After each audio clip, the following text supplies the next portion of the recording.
પ્રથમ આ વખત વડોદરા મહાનગરપાલિકા ડ્રાફ્ટ અંદાજપત્ર 2026-27ની કાર્યક્રમમાં આપનું સ્વાગત છે. આ વખતનું અમે ડ્રાફ્ટ બજેટને અમે વિરાસતી વિકાસનું નામ આપ્યું છે, કારણ કે આ બધા જાણો છો કે વડોદરા સંસ્કારી નગરી છે, કલા નગરી છે અને હેરિટેજ સિટી પણ છે. એટલે આપણે હેરિટેજ કોન્ઝર્વેશનને ધ્યાને લઈને વિકાસના કામો કેવી રીતે આગળ લઈ જઈ શકાય એ બાબતનું અમે અત્યારે તૈયારી કરી છે. સાથે સાથ વડોદરા સિટીને ક્લીન સિટી તરીકે પણ ક્લીન અને ગ્રીન સિટી તરીકે બનાવવા માટે પણ જે પણ પગલાં લેવાનું છે એ દિશામાં અમે કામગીરી કરવાનું નક્કી કર્યું છે. આપણા પ્રેઝન્ટેશનની શરૂઆત કરતા અમે આપને એક નાનકડું ઇન્ટ્રોડક્શન પણ કરવા માંગીએ છીએ. આમાં આ બધાની મીડિયા કદાચ ગુજરાતી, હિન્દી, ઇંગ્લિશ બધા મીડિયા મિત્રો સાથે છે, એટલે આ મિક્સ્ડ પ્રેઝન્ટેશન છે. સૌથી પહેલા વિકસિત વડોદરા જે 2047 ભારત સરકારનું ભારત વિકસિત ગુજરાત અને વિકસિત વડોદરાની જે પ્લાન છે એ ગુજરાત ઇન્સ્ટિટ્યૂટ ઓફ ટ્રાન્સફોર્મેશન જે ગુજરાત રાજ્ય સરકાર તરફથી વડોદરાનું વિકસિત પ્લાન પણ બનાવવામાં આવી રહ્યા છે. એને અલાઇન કરીને અત્યારે આપણા પણ બજેટ પ્રેઝન્ટેશન કરવામાં આવી રહ્યા છે. આપ જાણો છો કે આપણા માટે વડોદરાની એક સ્ટ્રેટેજિક લોકેશન છે. એ આપણા DMIC કોરિડોર અને આપણા બુલેટ ટ્રેન કોરિડોર સાથે પણ સમાવેશ કર્યું છે. એટલે આવનારા દિવસોમાં જે પણ ડેવલપમેન્ટ થશે એ નેશનલ કોરિડોર સાથે ઇન્ટિગ્રેટ કરવા માટે જે પગલાઓ લેવામાં આવશે એના ધ્યાનમાં લઈને કરવામાં આવે છે. સેકન્ડ, આપણા સિટી આપ જાણો છો કે આખા દેશભરમાં અને ગુજરાતમાં સૌથી વધારે હેરિટેજ સ્ટ્રક્ચર્સ ધરાવતા સિટી છે, thanks to the ruler Sayaji Gaikwad 3. એટલે આપણે સિટીના જે હેરિટેજ આઇડેન્ટિટી છે એને પણ મેન્ટેન કરવા અને કન્ઝર્વ કરવા માટે જે પણ પગલાઓ લેવામાં રહેશે એ પણ લેવાનું છે. ત્રીજું, સંસ્કારી નગરી છે. આપણા કલ્ચરલ વેલ્યુઝ અને ટ્રેડિશનલ પ્રેક્ટિસીસ છે એને પણ કન્ઝર્વ કરવા માટે જે પણ પગલાઓ લેવામાં આવશે એ પણ એના ઉપર પણ દિશામાં કામગીરી કરવાનું છે. અને ચોથું, સિટી પરફોર્મન્સ છે. આપ જાણો છો કે વડોદરા સિટી સેફ સિટી તરીકે પણ ઓળખાય છે. ઇઝ ઓફ લિવિંગમાં 8મી સ્થાન ગ્રહણ કર્યું છે અને મ્યુનિસિપલ ફિનાન્સમાં આપણે 10મી આખા દેશભરમાં 10મી જગ્યામાં છે. અને લાસ્ટ પોઈન્ટ, રેસ્પોન્સિવ સિટી એટલે લોકોની ડિમાન્ડના આધારે કેવી રીતે ડેવલપમેન્ટ કરવી જોઈએ, કયા કયા વસ્તુ ઉપર ફોકસ કરવું જોઈએ, એને આધારે આવનારા દિવસોમાં પ્રગતિમાં લઈ જવા માટે અમે મહેનત કરવાના છે. એટલે ઓપોર્ચ્યુનિટી શું છે વડોદરાને ડેવલપ કરવા માટે? સૌથી પહેલા એક સ્ટ્રેટેજિક લોકેશન છે. બીજું, આપણા પાસે લગભગ 7 થી 8 યુનિવર્સિટી છે, એટલે એમાં જે નોલેજ ઇકોનોમી છે અને મોડર્નાઇઝેશન ઇનોવેશન જે રીતનું એડવાન્સ મેન્યુફેક્ચરિંગ અત્યારે આવી ગયું છે, ઇલેક્ટ્રોનિક્સનું અને એડવાન્સ એર સિસ્ટમ્સનું પણ આવી ગયું છે. અને કલ્ચરલ અને ક્રિએટિવ પોટેન્શિયલ છે, એટલે આ માટે ટુરિઝમ અને કલ્ચરલ એક્ટિવિટીનું આપણે પોટેન્શિયલ છે. એની સાથે મળીને આપણે ઇન્ટિગ્રેટેડ લોંગ ટર્મ પ્લાનિંગ માટે અમે પ્લાનિંગ કરી રહ્યા છીએ અને કોલેબોરેશન વિથ ગવર્મેન્ટ, એકેડેમી અને ઇન્ડસ્ટ્રી.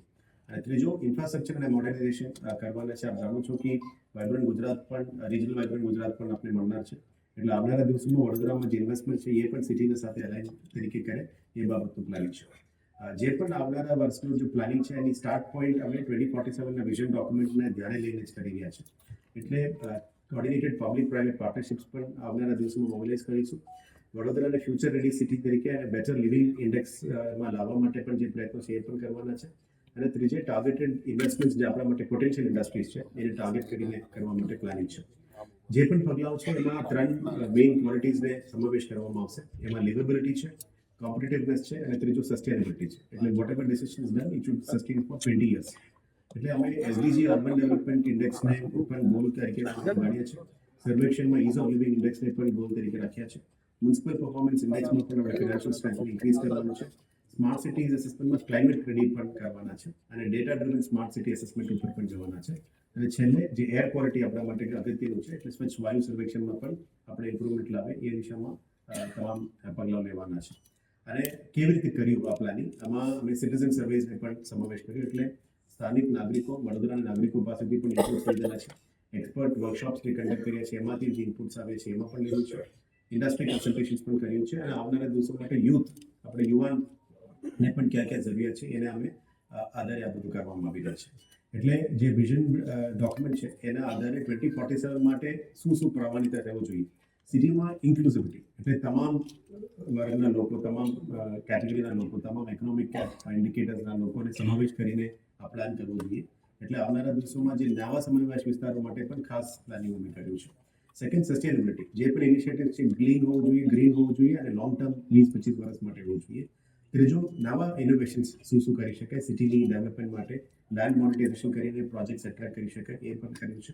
ચોથો હેરિટેજ પ્રિઝર્વેશન, એ આપણા માટે જે ઓળખાણ છે હેરિટેજ, એને પણ સમાવેશ કરવામાં આવ્યું છે. અને ફિફ્થ સિટીઝન સેન્ટ્રિક ગવર્નન્સ, એટલે જે પણ પગલાઓ છે સિટીઝન્સને નંબર 1 પ્રાયોરિટીમાં લઈને કરવામાં રાખ્યું છે. છેલ્લે ગયા એક અઠવાડિયામાં અમે લાસ્ટ ફાઇનલ રૂટીનમાં જે આવનારા તમામ સજેશન્સ રિવાઇઝ કરી, એટલે 454 સજેશન્સને અમે પબ્લિક પાસેથી ફાઇનલાઇઝ રાઉટમાં લીધું. એના પછી સેપરેટ મીટિંગ્સ પણ કર્યું છે. એમાં ચૂંટેલા પ્રતિનિધિઓ સાથે અમે 5 પદાધિકારી, MPs, MLAs, municipal councillors, ward level અને ઝોન લેવલ અને બાકી તમામ સ્ટેક હોલ્ડર્સ સાથે પણ આ ઇનપુટ્સ લીધેલા છે. આમાં અમલીકરણ થયેલ છે ઓલરેડી, એમાં 23% પ્રશ્નો છે. ગવર્નન્સ લગત એટલે પોલિસી લેવલ સૂચનો છે એવા 4% છે. ના સ્વીકારવા એવા સૂચનો છે એમાં વીએમસીનો ડાયરેક્ટ રોલ નથી આવતો, પણ સિટી વિસ્તારમાં હશે એવા 18% છે. અને બજેટમાં સમાવેશ કરાયેલ છે આમાંથી 30% સજેશન્સ અમે સમાવેશ પણ કરેલ છે. અને વધુ વિચારણા એટલે ફ્યુચર પોલિસીસ માટે કદાચ એ રીતે સમાવેશ કરી શકે એને ધ્યાને લઈને 25% અમે સુધાર લાવ્યા છે. એટલે વડોદરા સિટીમાં પહેલી વાર policies driven approach development plan અમે બનાવવા માંગીએ છીએ. એટલે જે પણ બજેટમાં આઇટમ્સ સમાવેશ કર્યું છે બધા પોલિસી ડ્રિવન રહેશે. એટલે જે પોલિસીઝની અભાવ હશે, અદરવાઇઝ કોઈ પણ સિટીને દિશા આપવું હોય એટલે ક્લિયર કટ પોલિસીસની જરૂરિયાત છે. આમાં દાખલા તરીકે જે ડીપ રૂટેડ હું અત્યારે વિગતવાર આપીશ. સૌથી પહેલાં કેટલ ન્યુસન્સ કંટ્રોલ પોલિસી, જે સિટીમાં કેટલ ન્યુસન્સ છે એમાં એનિમલ ન્યુસન્સ કંટ્રોલમાં એએનસીડી ડિપાર્ટમેન્ટ તરીકે એને બદલવા માટે અમે મહેનત કરવાના છે. એટલે આવનારા દિવસોમાં વધારે સિટીની અંદર સ્પ્રે કેટલને કંટ્રોલ કરવા માટે પગલાઓ જે લેવાના છે એ લેશું. બીજી, સિટીની અંદર જે ડેવલપમેન્ટ પ્લાન ડીપીટીપી પ્લાન છે આપણે 21 જે જાહેર થયા એમાં 3 જ અમલીકરણમાં છે. એટલે આવનારા દિવસોમાં સિટીની વિકાસ માટે ઓપન અપ કરવા માટે, રોડ્સ બનાવવા માટે, નવું ઇન્વેસ્ટમેન્ટ લાવવા માટે ટીડીઆર અને જીડીસીઆરને પણ પ્રોપર રીતે અમલીકરણ કરવું પડશે. એના ઉપર કામગીરી કરીશું.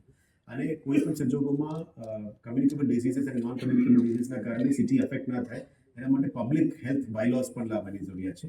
એટલે સ્વચ્છ ભારત મિશન એસડબ્લ્યુ રૂલ્સ 2016 પછી નવું રૂલ્સ પણ એડોપ્શન અત્યારે આવી રહ્યા છે. એના સાથે પબ્લિક હેલ્થ બાયલોસ પણ લાવીશું, જેથી કરીને સિટીની અંદર સ્વચ્છતા, સેનિટેશન અને પબ્લિક હેલ્થ ઉપર ફોકસ રહેશે. ફોર્થ, એન્ક્રોચમેન્ટ ફ્રી સિટી ઉપર પણ પોલિસી લાવવામાં ઈચ્છીએ છીએ, જેથી કરીને targeted development, proper development, encroachment free development તરીકે અમે જવા માંગીએ છીએ. અને આઉટડોર એડવર્ટાઇઝમેન્ટ પોલિસીમાં પણ રેવન્યુ અત્યારે ઓછું છે, એ રેવન્યુઝ પણ લાવવા માટે અને એક પ્રોપર પોલિસી તરીકે એડવર્ટાઇઝમેન્ટ્સના ઉપર જવા માટે પણ પ્લાનિંગ કરીશું. સ્ટ્રીટ વેન્ડિંગ પોલિસી અત્યારે આપ જાણો છો કે સામાન્ય સભામાં પાસ થઈ ગઈ છે. એટલે આવનારા દિવસોમાં ટાઉન વેન્ડિંગ કમિટીની રચના કરીને આગળ વધીશું, જેથી કરીને નવું cooking zones, fooding zones, vending zones બધું જાહેર થશે. આના આધારે જ અમે લારી ગલ્લા બધાની સિસ્ટમ્સ બનીશું, જેથી કરીને આડેધડ પાર્કિંગ પણ ઇસ્યુ ના થાય અને લોકોની આર્થિક સ્થિતિ વધારવા માટે સ્પેસિફિક ઝોન્સમાં એની વેચાણ અને ફૂડ એરિયાઝ પણ સમાવેશ કરવામાં આવશે. પાર્કિંગ પોલિસી પણ અત્યારે અમારા સામાન્ય સભામાં પાસ થઈ ગઈ છે. એટલે આવનારા દિવસોમાં પાર્કિંગ કેવી રીતે સિટીમાં રહેશે, ટ્રાફિક રેગ્યુલેશન સિટી પોલીસ સાથે મળીને જંકશનથી 50 મીટર પછી ક્યાં પાર્કિંગ રહેશે, નવા 24 પાર્કિંગ પ્લોટ્સ અમે આઈડેન્ટિફાઈ કર્યા છે, એને આવનારા દિવસોમાં ડેવલપ કરીશું.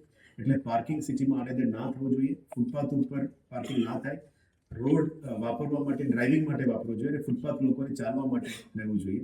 આ દિશામાં અમે એને આગળ લઈ જવા માટે પાર્કિંગ પોલિસી પણ અમલીકરણમાં લાવવાનું ઈચ્છીએ છીએ. રેઇન વોટર હાર્વેસ્ટિંગ પોલિસી, આપ જાણો છો કે વિશ્વામિત્રી હોય, અદરવાઇઝ ફ્લડ્સ હોય, અદરવાઇઝ વરસાદના કારણે સિટીની અંદર નુકસાન થતું આવે છે.